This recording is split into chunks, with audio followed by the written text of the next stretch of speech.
एहतशाम साहब, चूंकि आप इस्लामाबाद में बैठे हुए हैं, शहर इक़्तिदार में इस तरह का हमला होना, एक बड़ी जमात के स्पोक्स पर्सन जो कि मुख्तलिफ हम देखते हैं टीवी चैनल्स पर भी हमें आए रोज़ दिखाई देते हैं, ये हमला, एक तो आप तक क्या इतलात आई है कि अभी इनिशियली क्या बताया जा रहा है इस हवाले से, और आप समझते हैं कि मकसद क्या होता है बेसिकली?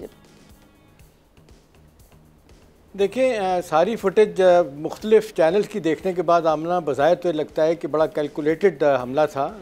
एक हद तक उनको ज़ख्मी करना था, और जो हमने भी यही सुना है कि ब्लेड नुमा चीज़ है जो उनको चेहरे पे मारी गई है, जिस पे खून निकला और कुछ हुआ है।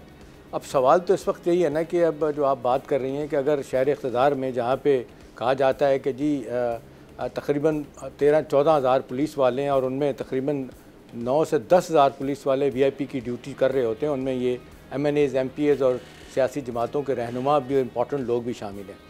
अब ये ख्वाजा सरा थे या उनका रूप किसी ने धारा हुआ था, ये कौन थे, किसकी तरफ से आए थे, क्या कोई मैसेज देना चाह रहा था, या दूसरी तरफ ये आमना हम कह सकते हैं कि अदम बर्दाश्त है, एक दूसरे की बात नहीं सुननी, चाहे सियासी जमातें बातें करें। वैसे तो आप देख लें हमारे घर घर में ये मसला पहुँच चुका है। बहन भाई शदार अजीज़, चंद दिन पहले आपने ख़बर देखी होगी, पेशावर में बाप बेटे में वैसे झगड़ा हुआ, बाप ने बेटे को गोली मार के, जिसको कहते हैं वो दुनिया से चला गया। इख्तलाफ सियासी था, एक PTI के थे और एक किसी और पार्टी के थे।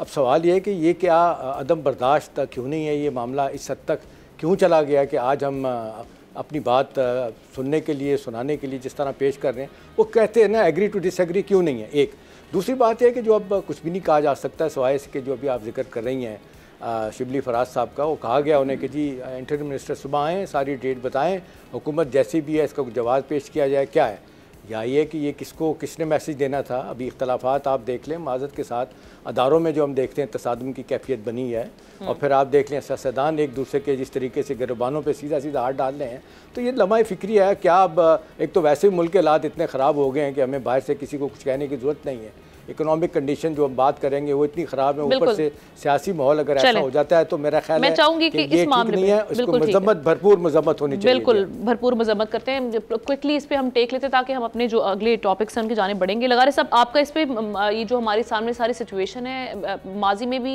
एक सहाफ़ी, उन पर भी ख्वाजा सरा की जानिब से हमला किया गया था, समी इब्राहिम साहब गालिबन, उन पर हमला किया गया था, ऐसे ही ख्वाजा सरा से। मकसद क्या होता है बेसिकली? यही जो जिस तरह एहतशाम साहब कह रहे हैं, पोलराइजेशन है सोसाइटी में, अदम बर्दाश्त इसलिए बढ़ चुकी है उसकी वजह से। यहाँ ऐसा ही हुआ है। पाकिस्तान की सोसाइटी को पाकिस्तान के हुक्मरान अशराफिया ने सोसाइटी को तकसीम कर दिया और लोगों को दो इंतहाओं पर खड़ा कर दिया, बल्कि दो से ज़्यादा इंतहाओं पर खड़ा कर दिया।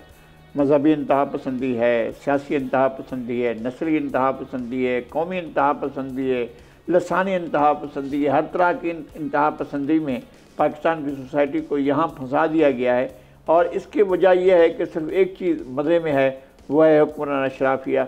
हुक्मरान अशराफिया के कोई भी ग्रुप हो, कोई भी किसी भी सेगमेंट में हो, किसी भी जगह से हो, किसी भी इलाके, खित्ते, सूबे, ज़िले, मरकज़, कहीं से भी हो, जहाँ पर भी हो और किसी भी तबके से ताल्लुक़ हो, उसके मज़े हैं, वो ऐश कर रहे हैं।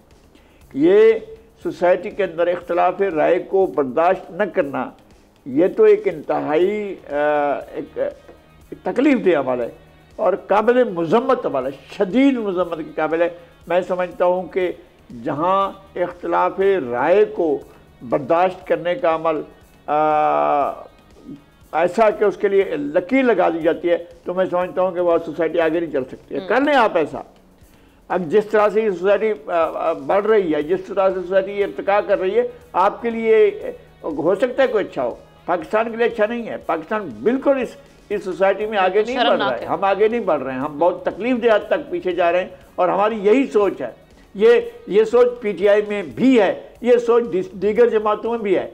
रऊफ हसन साहब एक पॉलिटिकल वर्कर नहीं है, वो एक स्कॉलर हैं, वो एक बड़े मंझे हुए एक दानिश्वर हैं, और उनके ऊपर इस तरह से हमला करना और उन्हें अलामती आपने उनके चेहरे पर ज़ख्म लगाया, या कोई भी जिसने भी जो किया है, अगर उनके चेहरे पर ज़ख्म लगाना मकसूद था, या उनको जैसे इशारतन कहा है कि भाई इतना ही उनको किया जाना मकसूद होगा, मैं कहता हूँ कि अगर आपको इशारा करके, आप उंगश नुमाई करके, अगर आप सख्त लहजे में बात भी करते हैं। अगर आप आप जुमला भी कस देते हैं तो वो भी एक बहुत बड़ा वाक़या है। मैं समझता हूँ कि सोसाइटी के अंदर जो अदम बर्दाश्त है वो सोसाइटी के लिए तो बहुत ज़हर कातिल है ही, लेकिन हुक्मरान अशराफिया एक दिन इसी जलाई हुई आग में खुद जल रही होगी और हमें उस वक्त भी तकलीफ होगी जैसे अब तकलीफ हम।